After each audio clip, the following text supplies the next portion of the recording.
We're back. Good morning. Good morning.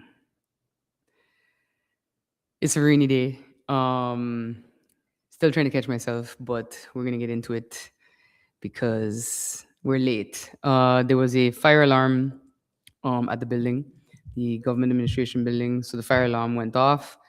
We're not really certain as to what the cause was, but right now it seems like we're, you know, all is okay. So we're good. Um, so let's get into it. I have not a lot of updates, but still some updates. Of course, the hot drink on this very rainy day is coffee. Um, it's not fancy coffee. Still haven't re up, guys. And Prime Day passed, and I still didn't order my my main coffee that I wanted to order. So that's on me. But we can sort it out eventually. I do want to start off this live by offering my deepest sympathies to the family, friends, former teammates, and former teachers of RT Jantandani. I knew RT from her participation in not just volleyball and football, but also through visits to my alma mater, St. Dominic High School, while I was in Parliament, and then, of course, after becoming minister. So I wish her family and everyone much strength as they navigate this very difficult time. And you are in my thoughts and my prayers. Um, I wanted to touch a bit in my hot take on something I talked about in the past, which is essentially artificial intelligence and how it's meant to be an aid and not a replacement. When all you are is AI generated letters, speeches, questions, then the most important workout that you can give your body, a workout that exercises your brain, is not happening. And I think for me, that says, based on research, cognitive decline is in your future, and rapid decline at that, depending on how little exercise you actually give your brain. And we can tell, guys, some persons have said to me, well, yeah, that thing I submitted was AI and nobody could tell. No, we could tell. People who, possess critical thinking abilities, who possess reading comprehension skills, who are actually actively literate, can tell every time when it's AI. It's not a flex. It's actually more of a failure and more of a commentary on your lack of literacy skills than anything else. And I do want to say that that is something that you can look up the papers, you can read them yourself, you can watch the breakdown videos if you want on YouTube or TikTok. But ultimately, critical thinking skills are some of the most important skills that you can develop. They don't develop overnight, nor are they maintained by relying entirely on AI to formulate even a single thought for you. So do better. Exercise your brain. Actually read that report. Actually read that book. Read to understand. Read to comprehend. Read to be able to write about it, and then actually write about it. So a tool, not a replacement. That's essentially my message and my hot take for that. The word of the day today, brought to you by Merriam-Webster Dictionary, is perfunctory, which is also ties into the hot take because when you solely rely on AI, you're giving a very perfunctory performance. Yeah. Perfunctory is a formal word that is used to describe something that is done without energy or enthusiasm because of habit or because it is expected. For example, by the time my favorite band got to the last stop of the tour, their performance felt perfunctory. We've all been there where you're at a concert or you're at an event and it seems like someone just, dialed it in. That's another way. That's a more less formal way to say perfunctory, or he or she called it in, they phoned it in, like they didn't even try, basically. A perfunctory explanation of the origins of perfunctory would be this: it comes from Latin, but the details are this: it was borrowed in the late 16th century. The word is specifically from the late Latin perfunctorius, meaning done in a careless or superficial manner. Perfunctorius traces back to a form of perfungi, to accomplish, perform, or get through with. Um, and ultimately, it comes from two Latin sources: per, meaning through, and fungi, meaning to perform. Fungi is also a source of such words as function, defunct, fungible, but not fungus. That word is also from Latin, but it is most likely a modification of the Greek word spongos, meaning sponge. So, not to confuse the origins of perfunctory with the origins of mushroom. And so that is the word. So perfunctory, we all aim to not be perfunctory in the things that we do in life, whether it's in, our jobs or relationships or friendships or anything like that. So do better. And so I've decided to change the game of the month to more of a roundup, I guess, in gaming and tech news stuff. But the game I have been playing most of all for the last, well, when I do have chance to play, is 007 First Light. I spoke about this game when it was approaching its launch date in May. Of course, the origins of James Bond 007. Really got into it over the last couple of weeks, and it's amazing. It's from a graphical standpoint, from a gameplay mechanic standpoint. I finally got a handle on the combat, so the close combat mechanisms and mechanics. Amazing. It's like playing a movie, and I really do enjoy that, which is why the next thing in the gaming roundup is a bit unfortunate. So if you do pay attention to news and tech news and gaming news, you'll know that Sony, who are the creators and producers of the PlayStation consoles, and also multiple game studios, have decided to end physical disc production for video games.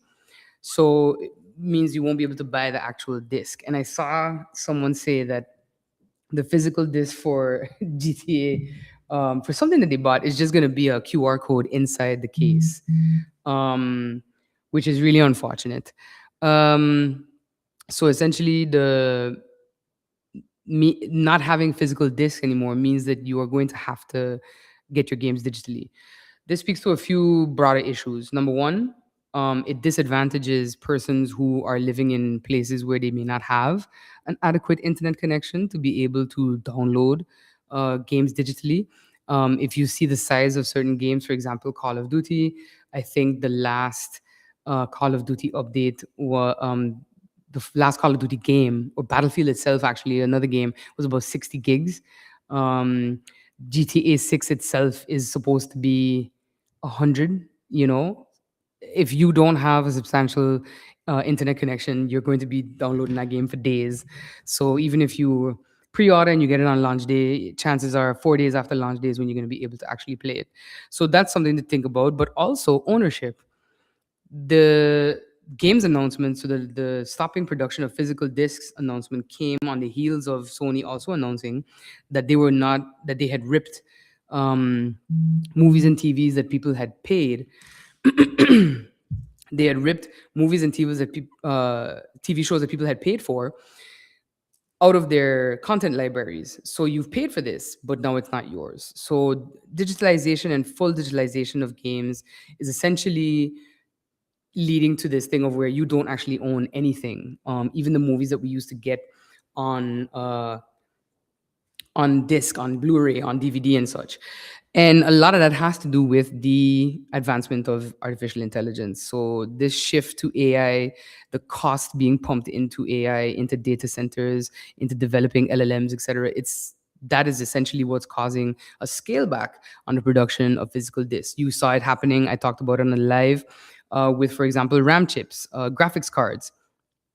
The price of a 4 or 3 year old graphics card is the same as it was 4 or 3 years ago when you bought it, even though we're now two model iterations ahead. So that's something to think about. I myself am going to do my best to move back to purchasing the physical discs of games for PlayStation as much as I can while they still exist. So that's something to think about. Not necessarily every game, but the ones that I definitely want to be able to play over and over again. And that, one day when they decide you don't actually own the game that you paid $70 for, even for the digital copy, that is no longer yours, and they rip it from your content library, just like they did for the movies and TV shows not too long ago. So something to keep an eye on, especially for those parents who maybe have multiple kids, want to be able to pass those games down to kids. That's definitely something that you need to pay attention to. And the last piece I want to talk about in the gaming, excuse me, gaming roundup, Assassin's Creed Black Flag resynced. So I was joking with my partner about this, where we were like, The Last of Us is a title that did a remaster several times. They remastered the Last of Us so many times that I don't even know what remastered they're on. Assassin's Creed has had Assassin's Creed 2 and Assassin's Creed 3 be remastered, but this is the first time that Black Flag has gone through this exercise, and that's one of my favorite Assassin's Creed games. It's about Edward Kenway. You are a pirate assassin. What more fun game is there? Cruising through the Caribbean, obviously during colonial times. So you do come across, and this is what I did like about it. You do come across instances and elements of slavery. You will get to rob plantations. You get to free slaves. Um, but most importantly, as all Assassin's Creed games, is the history and the background of it. So you do learn about Le Code Noir, which was the French colony's way of governing how you could punish a slave, how you could appropriately punish a slave, down to the size of the stick, how many lashes, etc. So you can read all of this in the game, which I always was very fascinated about. But the resynced part is interesting because it's not just a remaster. What's up? It's not just a remaster. It is new missions. It's an update of the graphics, a removal of some elements that didn't work the first time around. The one sad part about Assassin's Creed Black Flag was that modern day interaction. It felt very forced, so they have taken away some of the elements that fans did not like the first time around. I'm planning to get the resynced version, maybe not right away because I'm trying to finish off at least 007 First Light.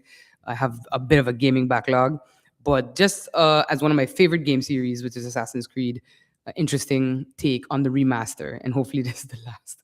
This is the last remaster that they do. Moving into general updates, like I said, it's not a lot of official updates today. I do, however, want to say it's July. Have you or your 12 to 14-year-old student begun thinking on their short story contest topic? Have you begun working on your short story as yet? Don't forget that the Dame Ruby Butte National Short Story Contest is live. You can start working on your story from now. The theme is Beats, Bites, and Bacchanal. So it's imagining of Carnival in the year 2050, Semantan Carnival, how does AI and emerging technologies shape the future of our most celebrated cultural tradition while maintaining the innovation and cultural heritage, that is important to us when it comes to Carnival. So you can submit your stories between August 1st and August 21st. We're going to be pushing the email address that you can do that to, and winners are going to be announced in recognition of International Literacy Day, which is September 8th. So be sure to encourage your friends who are between the ages of 12 and 14 to start thinking about a story following the theme Beats, Bites, and Bacchanal. It can be between 750 and 3,000 words. The minimum, however, is 750. So be sure to talk to them about that. This is part of the ministry trying to get our young people to be more creative on the writing side. I do remember coming to MLK. I go there as often as I can. So yes, that's the general update on the short story contest. So again, if you're 12 to 14 years old, or if you are turning 12 in the month of September, you can still enter the short story contest.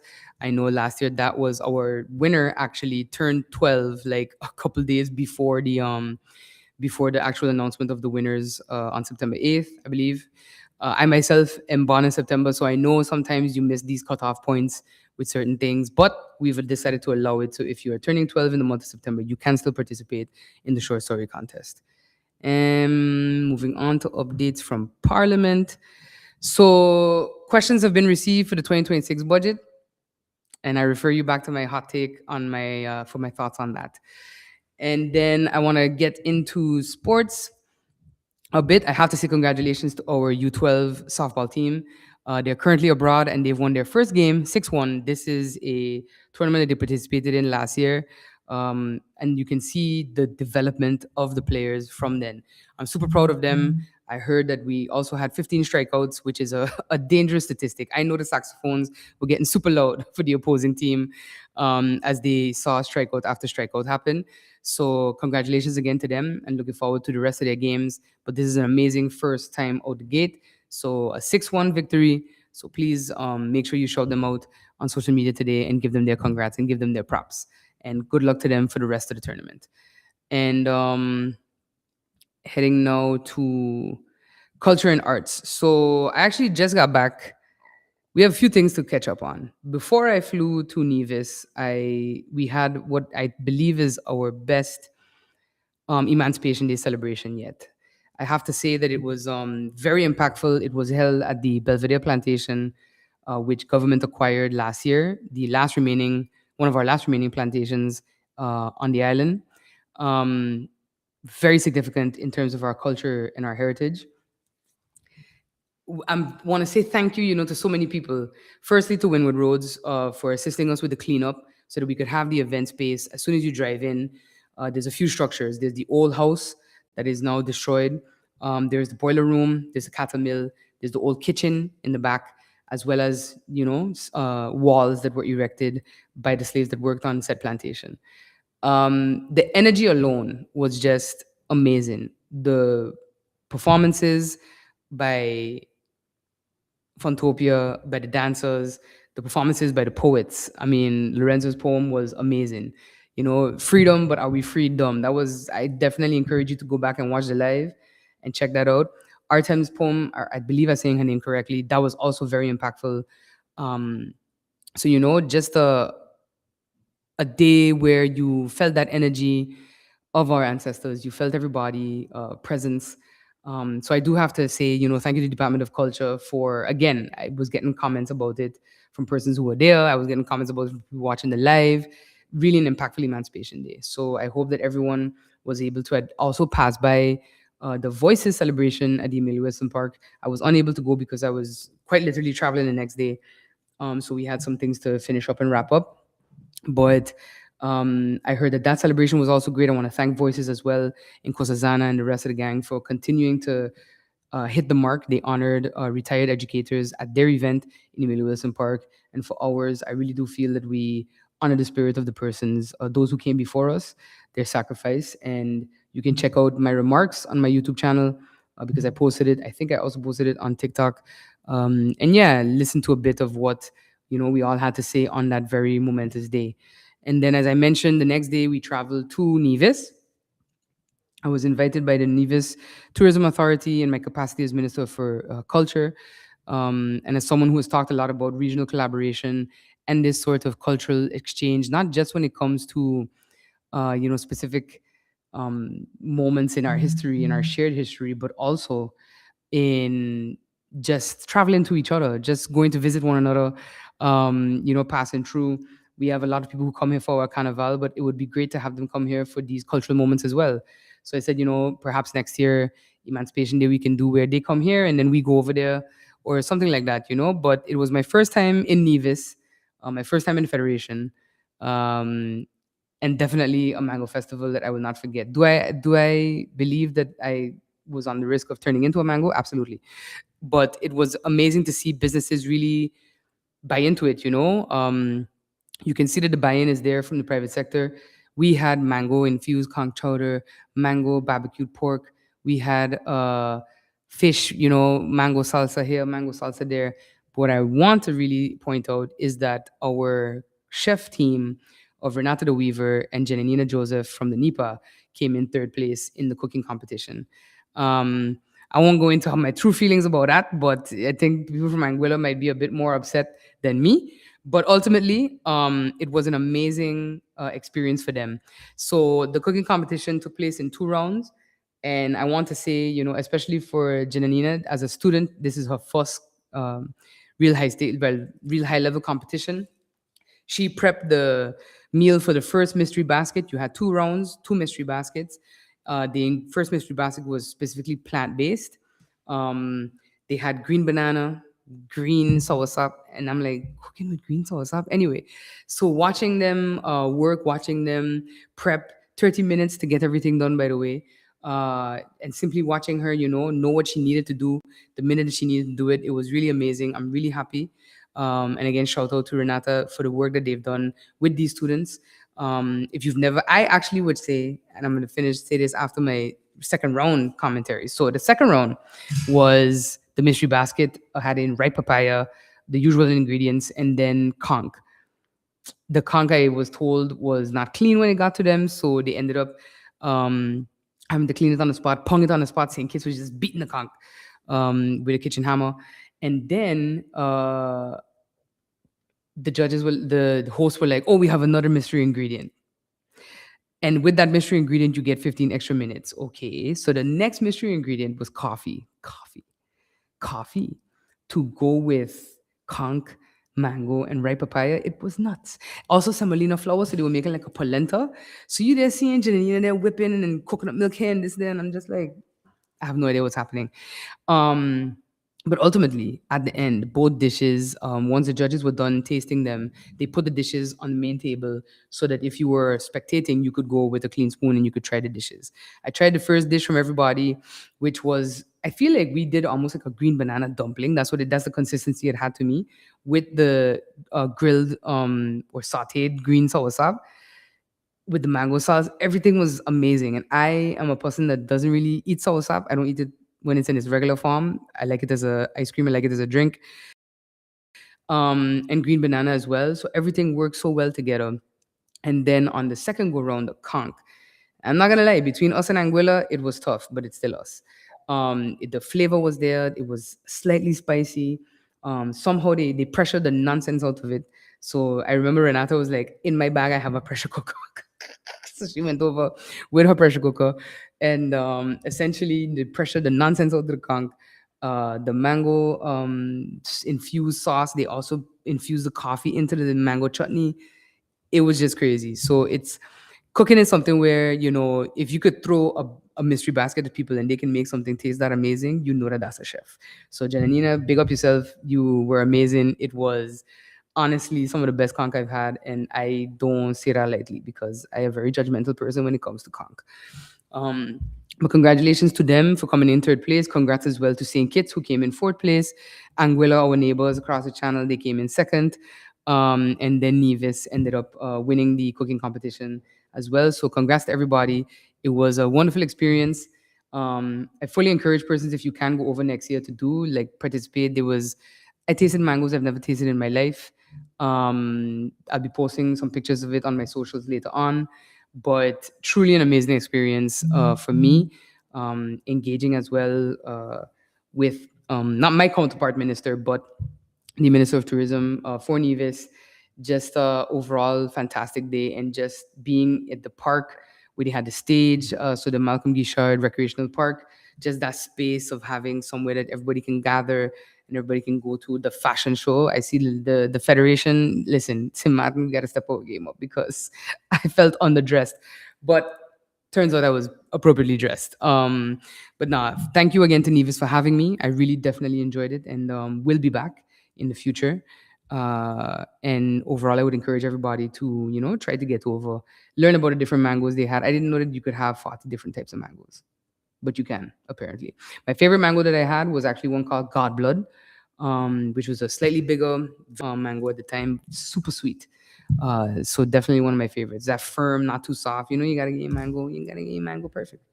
You gotta get your mango perfect. So, all right, and that's pretty much the updates that I have for today. I will be back next week, and then hopefully with more updates. I have to touch base with the NRPB today to get an update for the library. You notice I didn't mention it today. That's because I haven't spoken to them as yet. So I will have those updates for you all next week. I hope that everyone has a wonderful week, and I hope you have a relatively dry day, even though it looks like it might be raining. At least I don't have to deal with messages from people asking me if I close in schools because they're already closed. All right, guys, have a good one and have a good rest of the week.